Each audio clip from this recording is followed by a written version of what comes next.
اور اللہ ماہ سیام کی ہر شب کو گناہگار جہنم کی آگ سے آزاد فرماتا ہے۔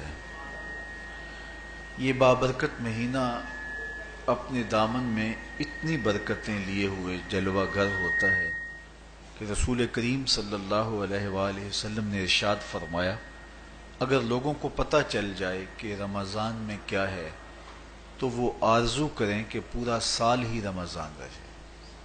اتنی برکتیں اور اتنی رحمتیں اللہ نے اس مبارک مہینے کے دامن میں ڈال دی ہیں۔ میں نے جو آپ کے سامنے آیت کریمہ تلاوت کی ہے اس میں بھی اس مفہوم کو بیان فرمایا گیا کہ اے ایمان والو، تمہارے اوپر روزے فرض کیے گئے ہیں جس طرح تم سے پہلوں پہ فرض کیے گئے تھے۔ یا ایھا الذین آمنوا کتب علیکم الصیام کما کتب علی الذین من قبلکم۔ کیوں فرض کیے گئے؟ وجہ کیا ہے؟ لعلکم تتقون، تاکہ تم متقی بن جاؤ، تم پرہیزگار بن جاؤ۔ تو روزے کی فرضیت کا نتیجہ تقوی کا حاصل ہونا ہے، اتقاء کی دولت کا نصیب ہونا ہے۔ تو اس آیت کریمہ میں تین چیزیں بیان کی گئی۔ سب سے پہلی، اے ایمان والو، تمہارے اوپر روزے فرض کیے گئے۔ پھر دوسری بات، جس طرح تمہارے سے پہلوں پہ فرض کیے گئے۔ اور تیسری بات، تاکہ تمہیں تقوی کا نور نصیب ہو، تمہیں اتقاء کی دولت نصیب ہو۔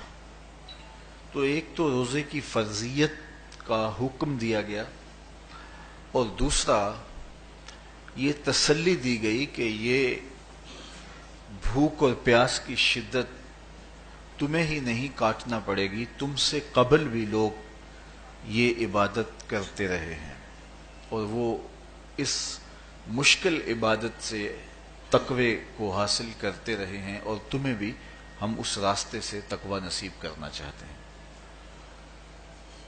علامہ حقی علیہ رحمہ نے لکھا ہے کہ ملک تحمور الثالث، یہ حضرت آدم علیہ السلام کی اولاد سے تیسرا بادشاہ گزرا ہے، اس کے زمانے میں قحط پڑ گیا تھا، تو اس نے اپنی قوم کو یہ حکم دیا کہ ایک وقت کا کھانا آپ کھا لیں اور ایک وقت کا کھانا بچائیں اور وہ قحط زدہ علاقوں میں بھیجیں۔ تو قوم نے اس حکم کو بسر و چشم قبول کیا اور ایک وقت کا فاقہ کاٹ کے اپنے ان بھائیوں کے لیے وہ کھانا بھیجتے جو قحط میں مبتلا تھے۔ قوم کی یہ ادا اللہ کو پسند آ گئی اور وقت کے نبی پر وحی کی گئی کہ تمہارے اس عمل کو ہم عبادت قرار دیتے ہیں۔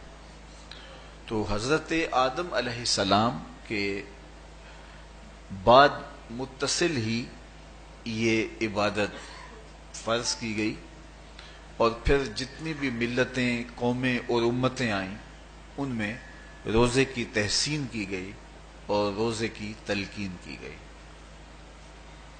پرانی جتنی بھی کتابیں ہیں، اناجیل ہیں، تورات ہے، اس میں روزہ داروں کی تعریف موجود ہے۔ اور حضور علیہ السلام جب اس دنیا پہ تشریف فرما ہوئے تو آقا کریم روزے کی فرضیت سے پہلے بھی روزے رکھتے تھے۔ ویسے روزہ سن 2 ہجری کو فرض ہوا ہے، شعبان المعظم کے مہینے میں، لیکن اس سے قبل بھی ایام 20 کے حضور روزے رکھتے تھے، اور اس کے علاوہ بھی مختلف ایام میں اللہ کے محبوب روزے رکھتے تھے۔ روزے کی فرضیت کے بعد حضور علیہ السلام کی زندگی میں کل 9 رمضان آئے ہیں، جس میں 7 29 کے تھے اور 2 30 کے تھے۔ یہ بات ذہن میں رکھیے گا کہ روزے 29 ہوں ثواب پھر بھی 30 کا ہی دیا جاتا ہے۔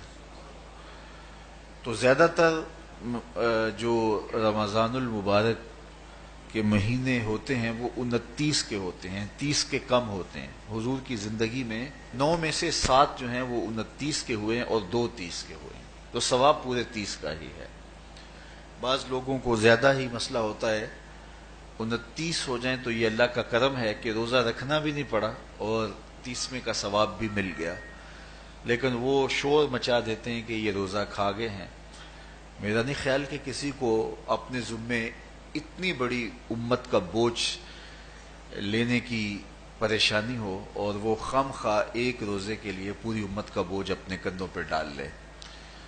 تو 29 روزے ہوں یا 30 ہوں، اللہ ثواب پورے 30 کا ہی عطا کرتا ہے۔ روزہ اللہ تعالی جل شانہ کی رضا اور اس کی محبت کے حصول کا ذریعہ ہے، اور اس کا عملی نتیجہ جو اس آیت کریمہ میں بیان کیا گیا وہ تقوی ہے، لعلکم تتقون۔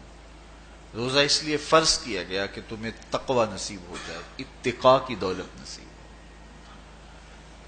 اب سوال یہ ہے، کیا تقوی بھوک اور پیاس سے حاصل ہوتا ہے؟ پیاس کاٹنے سے، بھوک کاٹنے سے کیا تقوی نصیب ہو جاتا ہے؟ صبح سے لے کر شام تک روزہ رکھنے کی تلقین کی گئی۔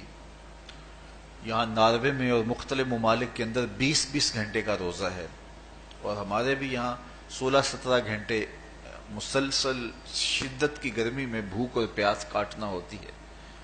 اتنا طویل دورانیہ جو بھوک اور پیاس کاٹی ہے، اس کا مقصد رزق بچانا نہیں ہے، بلکہ وَيُزَادُ فِيهِ رِزْقُ الْمُؤْمِنِ، ماہ صیام میں مومن کا رزق بڑھ جاتا ہے۔ آپ اپنا بجٹ دیکھ لیجئے، باقی مہینوں کی نسبت ماہ صیام میں آپ کے اخراجات زیادہ ہوتے ہیں اور کشادگی ہوتی ہے۔